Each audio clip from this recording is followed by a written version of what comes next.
শিবির যদি আপনার master plan না করতো, শিবির যদি আওয়ামী লীগের মধ্যে মিশে না যেত, তাইলে পরে আমরা কবে স্বাধীন হইতাম, কোন সনে, কোন ঈদের পরে আন্দোলন হতো, উই ডোন্ট নো। কারণ ঈদের পরে আন্দোলন, কোন ঈদের পরে, কোন সনে, 10 বছরের কোনো উত্তর নাই। 10 years we've been waiting for, 10 বছর আমরা ওয়েট করছি আন্দোলনের। কিন্তু রেসপন্সিবল পিপল অ্যান্ড পার্টি তারা 10 বছর বলতে পারে নাই কবে আন্দোলন হবে। তার পার্টি অফিসে বসে আন্দোলনের প্রোগ্রাম দিয়েছে ঈদের পরে, কিন্তু কখনোই তারা বলে নাই কোন ঈদের পরে, কোন সনের ঈদের পরে। 10 বছর একটাই বয়ান, ঈদের পর আন্দোলন, রোজার ঈদ, কোরবানি ঈদ, এই বছর, সেই বছর, আগামী বছর, তারপরের বছর। একটা ঘোষণা, একটা আনসার, একটা প্রোগ্রাম, একটা প্ল্যান। শিবির যদি মাস্টার প্ল্যান না করতো যে আওয়ামী লীগের সঙ্গে মিশে যাও, আওয়ামী লীগের মধ্যে ঢুকে যাও, infiltrate the party with the Shibir, তাহলে পরে আমরা কবে স্বাধীন হতাম? 100 বছর পরে, 50 বছর, 40 বছর, 30 বছর, উই ডোন্ট নো। 100 বছর, 80 বছর, 40 বছর, আগামী বছর, উই ডোন্ট নো। কারণ আমরা জানি না কোন ঈদের পরে আন্দোলন। তা তো বলছি ঈদের পরে আন্দোলন, তার প্রত্যেক বছর 10 বছর ঈদের পরে আন্দোলন, and that's a fact, and that's on the record. তারা আন্দোলন করবে কিন্তু ঈদের পরে, কিন্তু কখনোই বলে নাই কোন ঈদের পরে। না রোজার ঈদ, না কোরবানি ঈদ, না এই সন, না ওই সন, না 15, 16, 17, 18, 19, 20, 21, কখনোই তারা কেন বললো না কোন ঈদের পরে, কেন প্রোগ্রাম দিল না ঈদের পরে রাস্তায় নামবো, কেন তারা ঘোষণা করলো না যে 20 সনের ঈদের পরে, 21 সনের ঈদের পরে, 22 সন, 23 সন ঈদের পরে হবে রোজার ঈদ, কোরবানি ঈদ। কিন্তু শিবির যদি রেস্কিউ মিশনে হাত না দিত, শিবির যদি আমেরিকায় ঢুকে না পড়ত, যদি তারা এই দেশ স্বাধীন করার জন্য যুদ্ধ ঘোষণা না করত, ইনফিল্ট্রেট না করত, দ্য মোস্ট ইম্পর্টেন্ট ডিসিশন যে আমেরিকার মধ্যে ঢুকে যাও, লবণ পানির মতো ডিজলভ হয়ে যাও, চিনির মতো, লবণের মতো পানির মধ্যে মিশে যাও, আওয়ামী লীগকে ইনফিল্ট্রেট করো এবং গোপন রাখো, তথ্য গোপন করো, কেউ জানবে না। It's called zero sum game. তাইলে পরে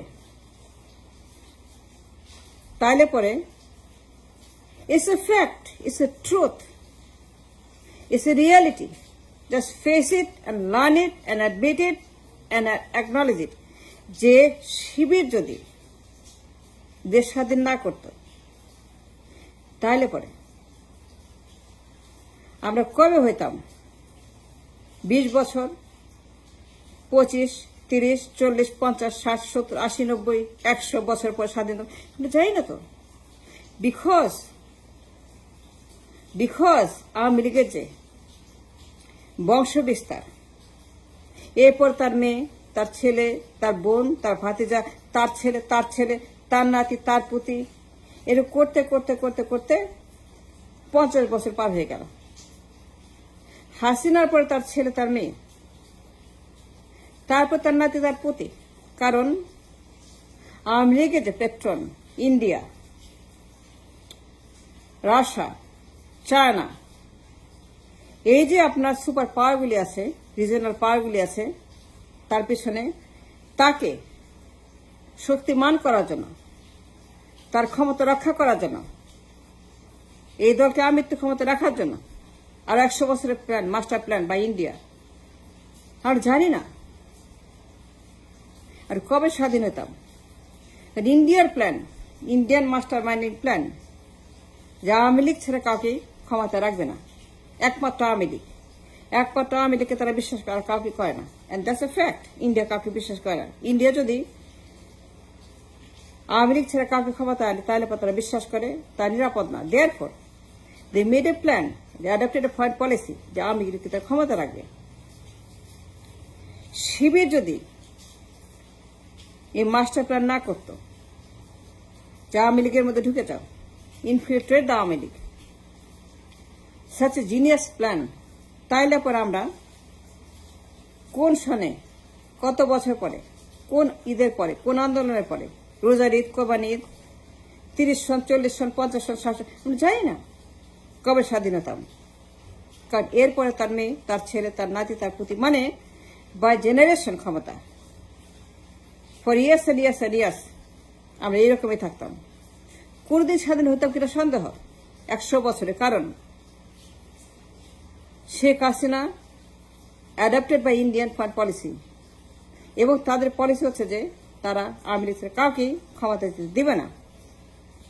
অ্যান্ড দেয়ারফর 10 বছরের যে প্ল্যান, ঈদের পরে আন্দোলন, রোজার ঈদ, কোরবানি ঈদ আসে আর যায়, কিন্তু আন্দোলন হয় না। অ্যান্ড দেয়ারফর আর কখন স্বাধীন হইতাম কিনা 100 বছরের মধ্যে, দ্যাটস এ কোয়েশ্চেন।